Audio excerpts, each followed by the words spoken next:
This is Mount Marvelous. These are the rambly babblings of a middle-aged man. Because this is Bunsy's Vlog! Hurrah! Hello and welcome to Bunsy's Vlog.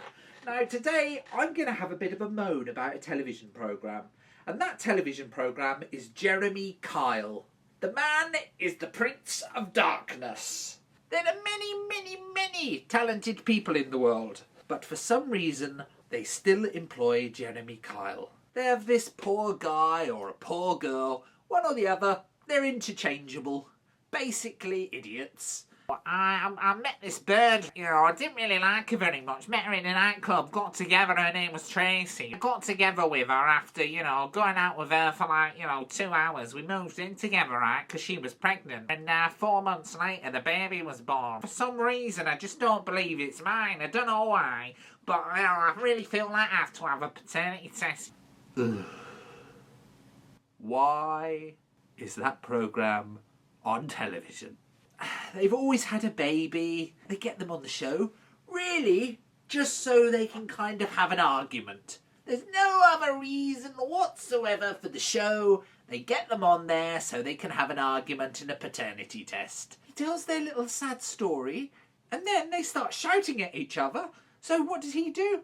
He starts shouting at them to tell them to stop shouting on his show. And then, of course, he hides behind his bouncers, doesn't he? He hides behind two great big nightclub doormen who have to protect him from the angry mob.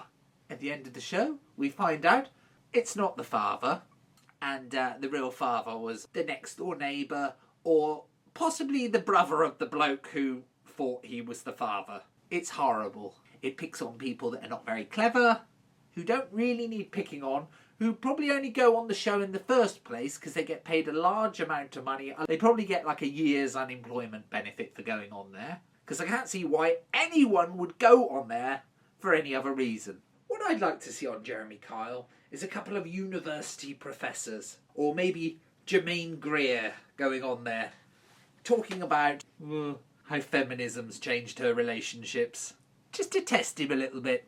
Or perhaps Stephen Hawking. I also used to hate that programme Trisha. That was just as bad, because it didn't matter what happened on Trisha. They could have someone who had a terrible facial disfigurement. They could have someone who'd fallen off a building and landed on a spike.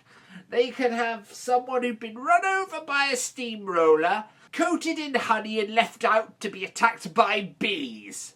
It doesn't matter what they had on there. Trisha would then go, "Yes, but I know about your pain because I used to be a single parent." The man's been attacked by bees, Trisha! Bees! And you say you know how it is because you're a single parent who brought up some kids? The man was attacked by bees, Trisha, after falling off a building and landing on a sharp spike. You have no idea what his life is like. Yes, you were a single parent. Yes, you brought up kids, but also you probably had your own television show earning $3,000 a day on ITV. Where do they find these people? Bye.